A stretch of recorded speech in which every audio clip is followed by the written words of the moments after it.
आळूवडी म्हटलं की अगदी सगळ्यांच्याच तोंडाला पाणी सुटतं. कुरकुरीत खुसखुशीत आळूवडी खायला कुणाला आवडत नाही, सगळ्यांनाच आवडते. पण अनेकदा ती बनवता येत नाही किंवा बनवताना रोल जमत नाही किंवा तळताना रोल ची असल्यामुळे तळताना पूर्ण तेलामध्ये ती सुटली जाते, तेलकट होते. पण आज आपण अशी ट्रिक बघणार आहे ज्यामुळे आळूवडी खाताना सुद्धा तेलकट लागणार नाही, कुरकुरीत आणि खुसखुशीत लागणार, तळताना सुद्धा ती तेलामध्ये सुटणार नाही. इतकी छान आणि एकदम साध्या सोप्या पद्धतीने अगदी पहिल्यांदा जरी तुम्ही बनवत असाल तरी तुम्हाला सहज आणि पटकनी जमेल.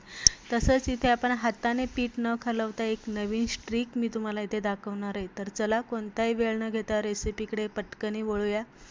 इथे मी आळूच्या पानांच्या पाठीमागचे देठ काढून स्वच्छ धुवून पुसून घेतलेले पानं, जी आपली गावाकडे गावरान असतात ती पानं मी इथे घेतलेले. चिंच आणि गुळाचं पाणी घेतलेलं आहे. आलं लसूण हिरव्या मिरचीचा ठेचा इथे घेतलेला आहे. धने, बडीशेप आणि जिरे मी इथे भाजून घेतलेले आणि याची पावडर आपल्याला करून घ्यायची आहे. आणि ही पावडर आपल्याला आळूवडीचं पीठ खलवते त्यामध्ये आपण घालणार आहे.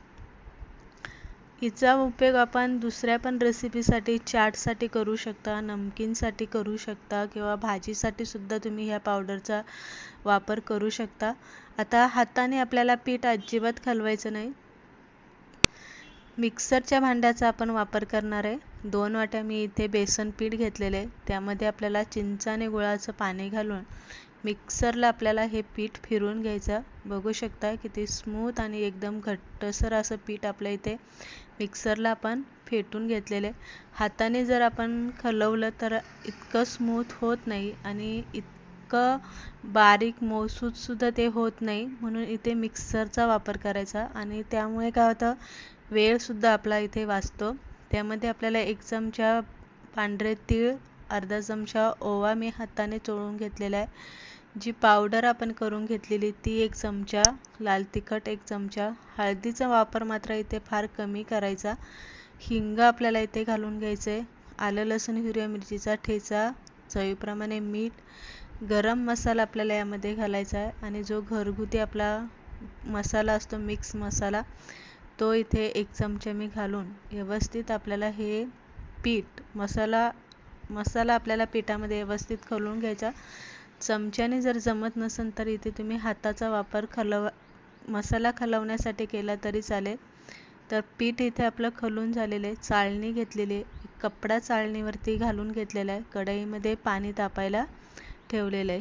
आता इथे आपल्याला पानांच्या ज्या पाठीमागच्या कडक शिरा असतात त्या आपल्याला लाटण्याने अशा चेपून घ्यायच्या, म्हणजेच मोडून घ्यायच्या. त्यामुळे आळूवडी काय होतं, सुटत नाही आणि व्यवस्थित थर एकावरती एक बसतात. पाठीमागच्या साईडने आपल्याला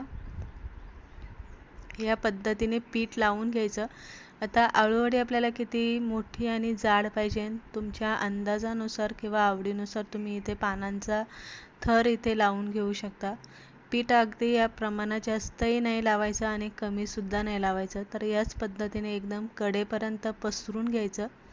पीठ लावताना शक्यतो बोटांचा वापर करायचा, म्हणजे पीठ पटापट लागतं आणि शिरा असल्यामुळे त्यावरती व्यवस्थित पीठ थापून बसतं. तर अशा पद्धतीने आपण अंदाजानुसार आपल्या पानांचा लेयर इथे लावून घेणार आहे. तर इथे आपण आळूवडीची ओळी बनवणार नाही आहे, तर असा चौकोनी आकार इथे करून घेणार आहे. साईडनी या पद्धतीने आपल्याला दुमडून घ्यायची.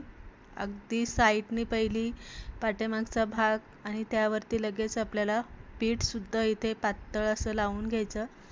कडेने व्यवस्थित आपल्याला पीठ लावायचं, ज्यामुळे पानं सुटली नाही पाहिजे. आणि चारी बाजूने आपण चारी ज्या बाजू आहे त्या आपण व्यवस्थित दुमटून घेतलेल्या आहे आणि पीठ आपण याला व्यवस्थित कडेपर्यंत लावून घेतलेले.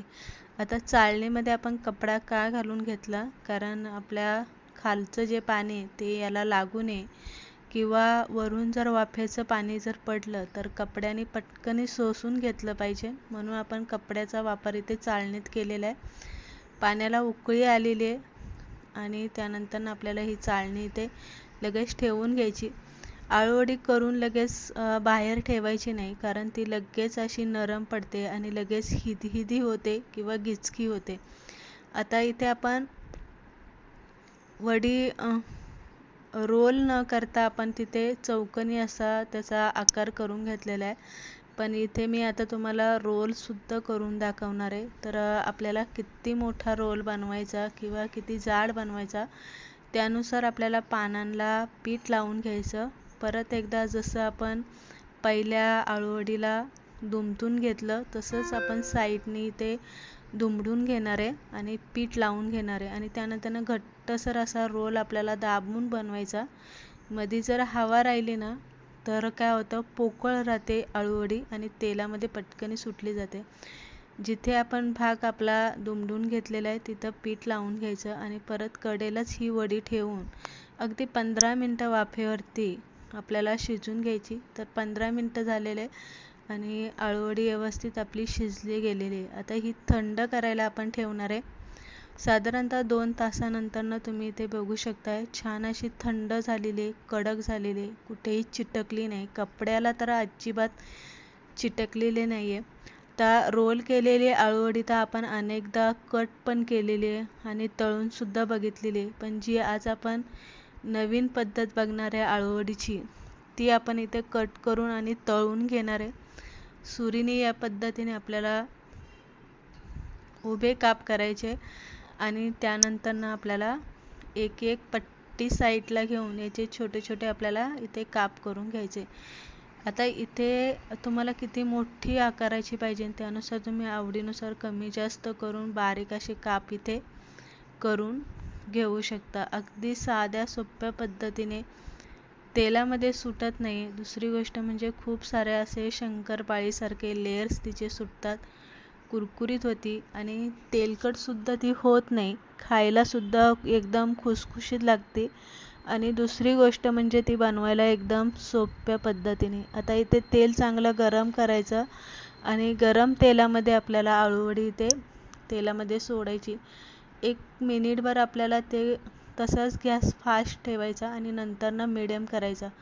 आता आळूवडी तेलात घातल्या अजिबात हलवायची नाही किंवा कलता, झाऱ्या, चमचा काहीच लावायचा नाही. खालच्या साईडनी थोडासा सोनेरी कलर आला की मग असा काट्याचा एक चमचा घ्यायचा आणि त्याने आपल्याला ह्या आळूवड्या हलवून घ्यायच्या. त्यामुळे काय होतं, आळूवडी सुटत नाही. इथे तुम्ही बघू शकताय आळूवडी अजिबात सुटलेली नाही आहे, पण लेयर्स मात्र जे ते खूप सारे सुटले गेलेले, तेलकट अजिबात झालेली नाही आहे आणि जसे आपण कट केले होते वडीसारखे अगदी तसाच तो भाग तसाच राहिलेला आहे. बघू शकता किती छान असे लेयर सुटलेले, कुरकुरीतपणा लगेच जाणवतोय, कलर खूप छान आलेला आहे आणि खूप खुसखुशीत कुरकुरीत झालेले आहे. तर अशा पद्धतीने अगदी बॅचलरसुद्धा बनवू शकतात ह्या वड्या किंवा ज्यांना रोल बनवता येत नाही त्यासुद्धा ह्या पटकनी बनवू शकता. अशा आळूवड्या खायलाही खूप छान, बनवायला एकदम सोप्या पद्धतीने आपण ही रेसिपी बघितलेली आहे. रेसिपी कशी वाटली ते नक्की कमेंट करून सांगा आणि जर तुम्हाला ही आळूवडीची रेसिपी आवडली असेल तर लाईकसुद्धा मात्र नक्की करा. परत एकदा अशाच रेसिपीसोबत भेटूया. तोपर्यंत मस्त खात राहा, मजेत राहा, स्वतःची काळजी घेत राहा आणि तुम्हीसुद्धा एकदा या पद्धतीने आळूवडी बनवून नक्की बघा.